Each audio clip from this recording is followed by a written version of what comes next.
Ni Presidential Legal Counsel Juan Ponce Enrile si dating Communications Secretary. Naku naman, Enrile, yung anak mo, oh. Enrile, di ba kayo nagpatalsik kay Marcos? Oh, kayong dalawa. Ni Ramos, di ba, Enrile? Ano nangyari? Bakit ngayon para kasisip-sip nyo diyan kay Marcos? Galit na galit kayo sa tatay. Patungtong-tungtong pang kayo sa tangke. Ngayon parang nakatungtong na kayo sa kalabaw, di ba? Sino mga nakakaalala dito? Pahiro pa yan. Abay ngayon, ano nangyari sa pamilya nyo? Oh, sip-sip sa Marcos. Ito ba nagtatanong lang. Kasi kung saan-saan galing yung balita. Abay, nabubuang ba kayo? Oh, ito, number 1 attack. Si Andanar. Martin Andanar hinggil sa umano'y pagpopondo sa mga vlogger na kalaban ng administrasyon ni Pangulong Ferdinand Marcos Jr. Sa isang speech ni Katrina Ponce Enrile na siyang administrator at chief executive officer. May nagpopondo sa mga vloggers para atakihin si Marcos. Hindi ako naniniwala doon. Pasensya na po Hindi naman po sa nagiging naiba ko. But I can look you in the eyes, straight in the eyes. Ako po hindi involved dyan, sasabihin ko sa inyo ng tapatan. Binayaran para atakihin ng Marcos? Hindi po. Hindi po. Ewan ko dun sa iba. Pero naniniwala ako. Bagamat hindi ko masabi kung lahat nga, pero naniniwala ako, siguro 99% hindi.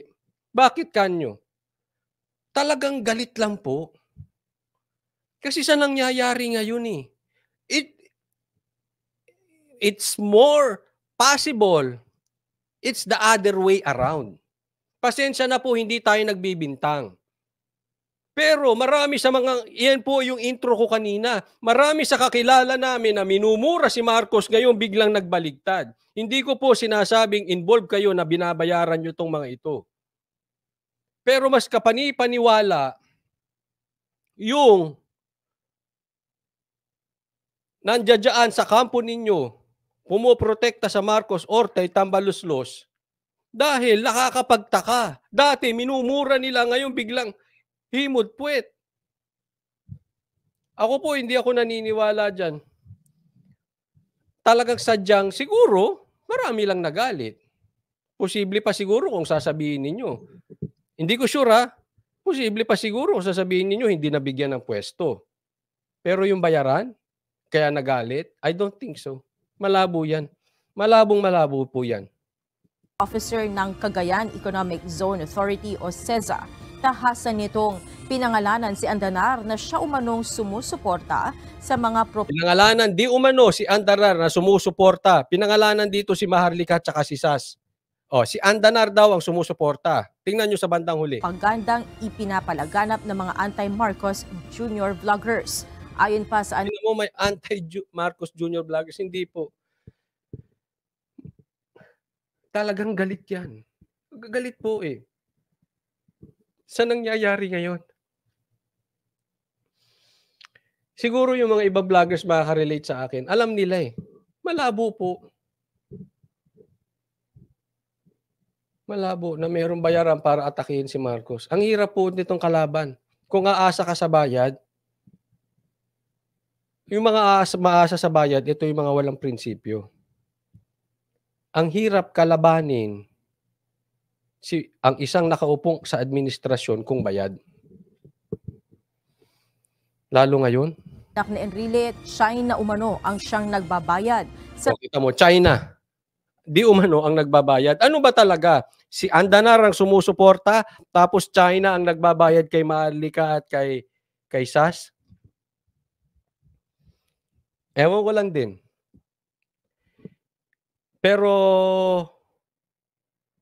ang labas nito, ang galing ng style, tingnan mo Para makuha nila ang amor ng mga Pilipino, ididikit yung bayaran sa China. Kasi halimbawa, sabihin nila si Duterte ang nagbabayad, walang maniniwala. Pangalawa, yung amor ng maraming Pilipino na kay Duterte.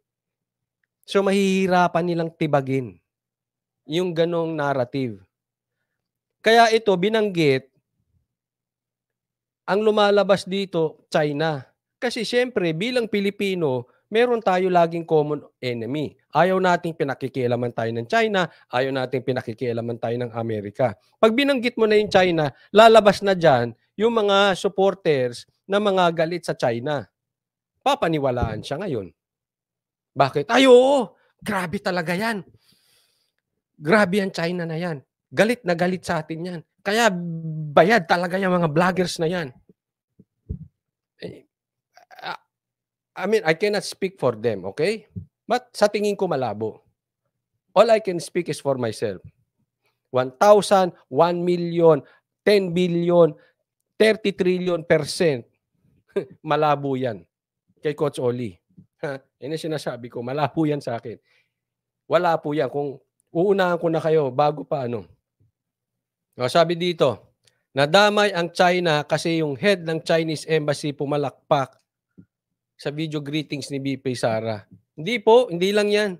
Talagang lahat po ng issue. Tandaan nyo po ito. Lahat ng issue ngayon, ididikit sa China.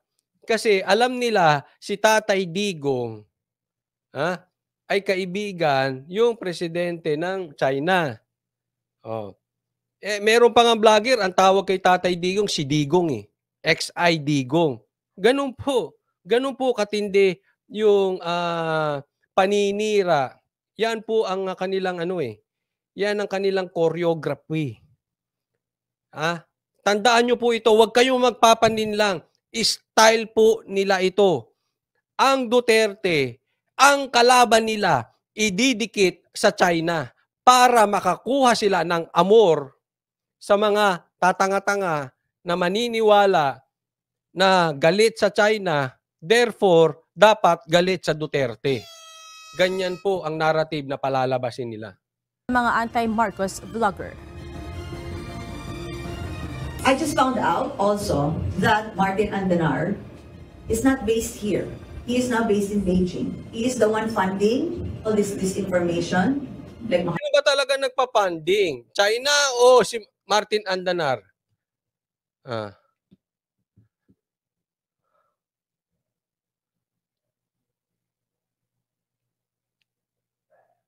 Martin Andanar, bayaran ng China upang magkalat ng disinformation tungkol kay PBBM at sa bansa. Galing, no? Lilusot yan. Ang daming tangang maniniwalang Pilipino dyan. Basta galit sa China, maniniwala na dyan. Diba? Sabi nga, hurt people, hurt people. Ang taong nasaktan, mananakit. At yung galit sa China, dyan sila. Kasi, tandaan nyo po, hindi nila kayang kompetensyahin pagdating sa pagmamahal ng taong bayan ng mga Duterte. Marcos will not win. Kung ang usapan ay Duterte, Marcos lang. Organic po ang sa Duterte. Ang kaya lang nila diyang ipanalo, idikit ang Duterte sa China. Itong vlogger na isa na nga to, sinabi niya tinatawag pang si Digong. Dati, ang paik-ik pa niyan. Alam mo, gusto ko si Sara eh. Basta itatwa niya sana ang China. Ganon. Ganon ang narrative. Ganon ang kumpas nila sa kabila. Ngayon, lantaran na silang galit kay Sara. Anong ibig pong sabihin? Halatang halata na yung kumpas sa kabila ay kunwari ang Duterte China. Pero talaga ang target is si Sara. Ngayon, diina na si Sara kahit wala namang sinasabi si Sara sa China. Diba? Yun ang style. Pero itutuloy po nila yan. Watch out, itutuloy nila itong galit nila sa pamagitan ng paggamit sa galit ng China. Marlica, Texas.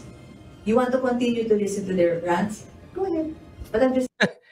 Tingnan mo to, naging vlogger ang... You want to continue to listen to their rants? Ay, affected siya, madam! Affected ka sa views nila? Hindi, nagtatanong lang.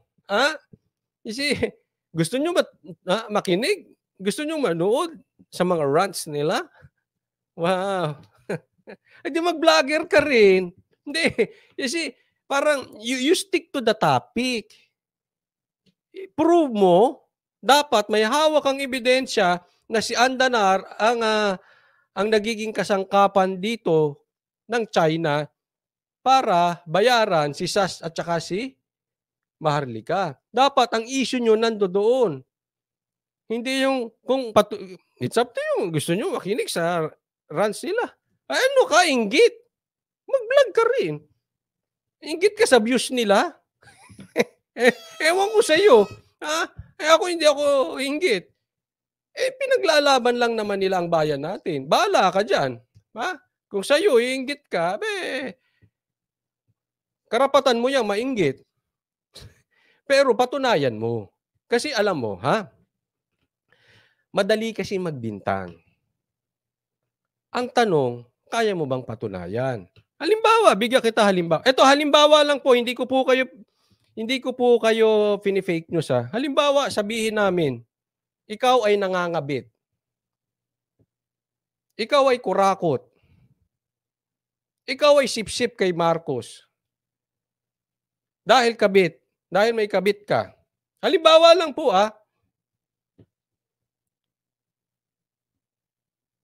dapat yun, pag kami magpaparatang ng ganun, meron kaming ebidensya. Madali po kasi magparatang ng ganyan eh.